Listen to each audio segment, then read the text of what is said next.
Shalom bene data mudukurikiranye, dushimiye Imana ise umwami wacu Yesu Kristo iduhaye umunsi mwiza. Ntacyo twabona twayiha kuko mubizi mbere yo gutangira tugomba kubanza gusenga. Hano kuri no channel yacu ya ERIC&CHANTAL ni umwanya mwiza kugira ngo tubashe kuganira ijambo ry'Imana. Dusaba ubwiza bw'Imana kubana natwe. Data mu izina rya Yesu Kristo, turagushimiye yuko ari wowe mugenga w'ibihe, niwe utegura ibihe. Dukweretse ijambo tugiye kuganira hamwami Imana yacu, ureke ubwiza bwawe buze bubane natwe. Ibivugirwa hano byose n'abazabyumva bigira ico bizakora ku buzima bwabo. Ni mu izina rya Yesu Kristo, amen. Bene data, turi mu bihe byiza bya Pasika. Twatekereje ko tugomba kuganira hano kugira ngo abantu bose tubashe gusangiza Pasika mu ijambo ry'Imana. Ntabwo turi butware umwanya muremure, ariko turabiyegereje mu izina rya Yesu Kristo kuri no channel ya Chantal na Eric, kugira ngo mubashe kudukurikirana. Reka turambure ibitabo byacu dusome mu rwandiko rw'Abaheburayo isura ni 2 n'umurongo waho wa 14.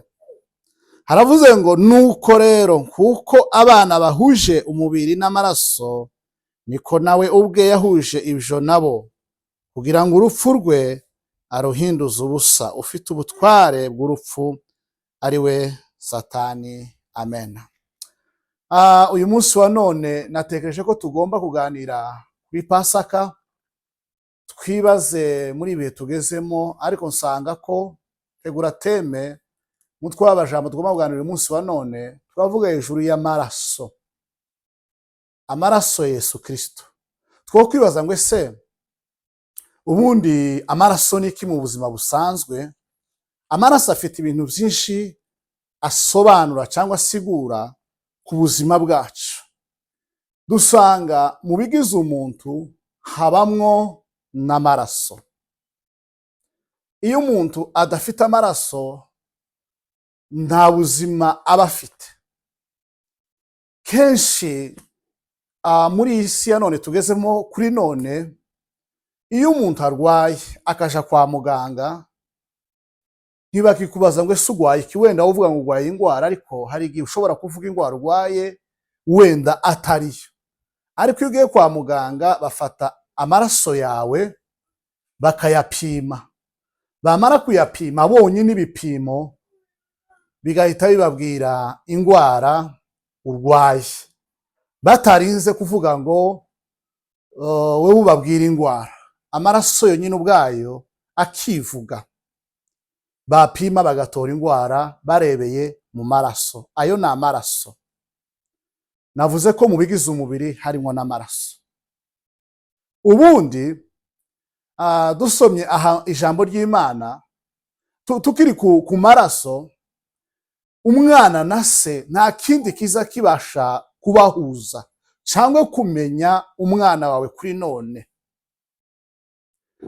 Uzugenda aho ugiye hose bakavuga ngo uriya mwana afite amaraso nk'aya se, kandi se n'inzobe, umwana arirabura cyangwa ni imibiri yombi, ariko amaraso agatuma abantu basa kuko basangiye amaraso bakaba umuntu umwe. Ayo ni amaraso. Hari n'ukuntu basigaye bayapima, cyane cyane umuntu nk'abantu batabaza ababyeyi biwe bapima amaraso, ya maraso agahita babwira n'umubyeyi wiwe nyawe. Ayo ni amaraso. Urumva ko amaraso ku buzima bwa none ni ikintu gikomeye. Yonyine arivuguriwe uriya mwana ngo arasa na se, batarebye ku mbaraga, batarebye ku mutwe, barebye gusa mu maraso, ahita aboneka ko asa na se. Icya kabiri, twavuze ko umuntu yabuze amaraso nta buzima bwiwe burahagarara. Turebye ku maraso twoyavugaho byinshi cyane birebire. Bwana sifiwe sana. Yesu Kristo, Imana ibwira abantu bayo, irababwira ngo Kera umuntu yakoraga icaha, arangije gukora icaha bakagenda bagafata ikiguzi, bagafata inka cyangwa intama, bakagenda bakayibaga bakayishinja kugira ngo amaraso abashe kumeneka. Ya maraso namara kumeneka, Imana ya Israheli irabasha kwishimira cya gitambo. Imana ntiyageze ireba igitambo, kuko hari abatambaga inuma, birukanka ku numa bakazizana, abandi batambaga inka, abandi batambaga ibitungwa bigiye bitandukanye. Ariko cyane ic'Imana yareba amaraso.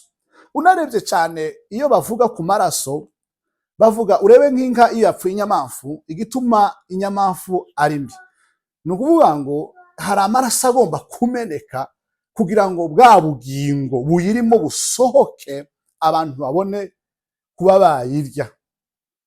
Ariko ibyo byose bakoraga, abantu baza bashaka ibitambo, ibyo bitambo barabikoraga bikabasha gutwikira ibyaha, ntibyakuragaho ibyaha, byaratwikira. Haleluya! Byabasha gutwikira ibyaha umuntu yakoze, wacumuye, ushake igitambo uzane. Imana niko yabwiye Aburahamu, iramubwira ngo abantu bazagenda bantambira ibitambo ku bicaniro babizane, nanje nibamara numva kurya ajya amaraso neza, namara kongeraho ndabasha kubabarira ibyaha byabo bakoze. Bwana asifiwe sana. Imana ibwira Abisiraheli igihe bari muri Egiputa, irababwira ngo igihe kirageze cyo kubacungura, ariko nkuko ngiye kubakura muri Egiputa, mugende mubage intama, nimurangiza ya ntama mwabaze, mugende muyisige ku bihamamirizo by'umuryango. Marayika w'umurimbuzi ubwo ari buze kurimbura abanyagiputa, ikimenyetso abona cy'amaraso, urugo rwose asangaho amaraso, ntacari abatware marayika. Imana ntiyitaye ku bwinshi bw'abantu. Haleluya! Ntabwo yitaye ku bwinshi bw'abantu bwari muri ya nzu, mwaba 10 mwaba 2, ariko marayika ico yashaka cyane kuri ya nzu, yaragenda akareba, ese aha hantu hariho cya kimenyetso nababwiye. Ahantu hose yahasanze amaraso yaratambutse. Mu yandi majambo, Pasika ni ugutambuka. Ahari ikimenyetso cy'amaraso ya Yesu Kristo, ntabwo marayika w'umurimbuzi azagira icyo abatwara. Bwana asifiwe sana. Aho niho twari tubonye ubuzima bw'amaraso. Yesu Kristo, Imana imaze kwitegereza, ibona ibyo ngibyo ntaco bihaye bikora, iravuga ngo reka arebe umwana wayo ari we Yesu Kristo akunda, udafite inenge n'imwe. Kandi muzi ko batambaga, bareba ikidafite inenge akaba cyo batamba. Areba umwana wayo Yesu Kristo yakundaga, aramutanga ngo aze kudupfira. Naha twasomye Abaheburayo 2:14, nkuko rero abana bahujije umubiri n'amaraso, niko nawe ubwe yawushije. Twavuze yuko abana b'umuntu nta kindi kibahuza na maraso. Yesu nawe, Imana nayo yohereza Yesu Kristo kugira ngo aze kudupfira. Aramanuka, arababazwa, arapfa, arakubitwa. Ya maraso yatanze aba amaraso y'igitambo kizima, rimwe n'iteka ryose. Bene data mudukurikirana hano kuri no channel yacu, tugiye kubabwira yuko umaze kugira ayo maraso ya Yesu Kristo muri we, n'umwana w'Imana. Nta kindi Imana tureberaho ni ya maraso. Ayo ngayo yatugize umwe na Yesu Kristo, turabaraganywa nawe. Ayo maraso yaje gukuraho icyaha, ayo maraso yaje kudukuraho icyaha. Ayo maraso arahari. Bwana asifiwe sana. Ayo maraso ya Yesu Kristo, ayi Mana we, amaraso y'agaciro yatugize umwe. Rero ntabwo mukibarizwa ku mategeko, ariko hari uwabonetse, ari we Yesu Kristo. Bwana asifiwe sana. Nta kindi gituma tumenyekana ko turi abana b'Imana, nta kindi kituranga yuko turi abana b'Imana, nta kindi kimenyetso Imana tureberaho n'amaraso yayo. Uwiteka umucamanza ambonye w'amaraso, ntacira urubanza rubi, anitukiranutse, yarancunguye ngo mbuwe niko kunishira ugadapfa singipfuye je na Yesu urumwe na Yesu Kristo. Nimba ufite amaraso yiwe, ayo maraso yiwe yaje guhanagura ibyaha.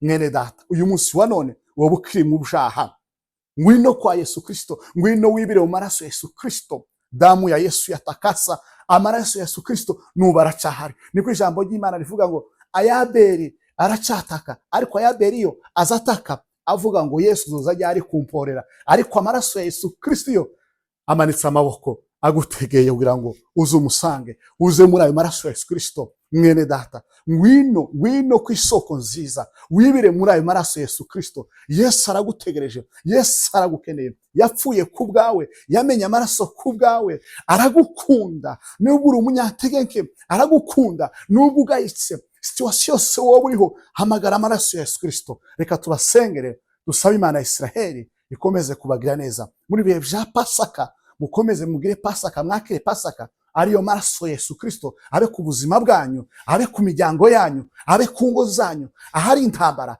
muhamagara amaraso ya Yesu Kristo, ahabuze imirimo muhamagara amaraso ya Yesu Kristo, aho mubuze ico mubuze cyose nimuhamagara ayo maraso ya Yesu Kristo. Yesu nawe ateza amaboko kuko yarapfuye kugira ngo atugire umwe. Niko ijambo ry'Imana ryatubwiye. Tuganire ku maraso, ariko ejo tuzobabwira kuzuka kwa Yesu Kristo. Ejo tuzabaganiza mu kuzuka kwa Yesu Kristo, ukuntu Yesu Kristo yazutse. Uyu munsi hano twashatse kubasangiza ku maraso ya Yesu Kristo kugira ngo ahari abashe kubageraho. Nimurangiza ejo tuzababwire ku muzuko wa Yesu Kristo. Yesu uyu munsi wa none ni muzima, ni muzima. Reka dusenge tubashe kubasabira umugisha. Ibyo twari gusoma ni byinshi, ariko turababwiye ngo iyo umuntu amaze kugira amaraso ya Yesu Kristo amaze kumwe na Yesu Kristo. Imana ibafashe, Imana ibagire neza, tubifishe Pasika nziza. Amaraso ya Yesu Kristo, twashatse kuganira agaciro kamaraso ya Yesu Kristo. Aka niko gaciro kamaraso ya Yesu Kristo. Teme yacu yarivuga ngo agaciro kamaraso ya Yesu Kristo. Ayo maraso na y'agaciro, ayo maraso na y'agaciro. Arabohora.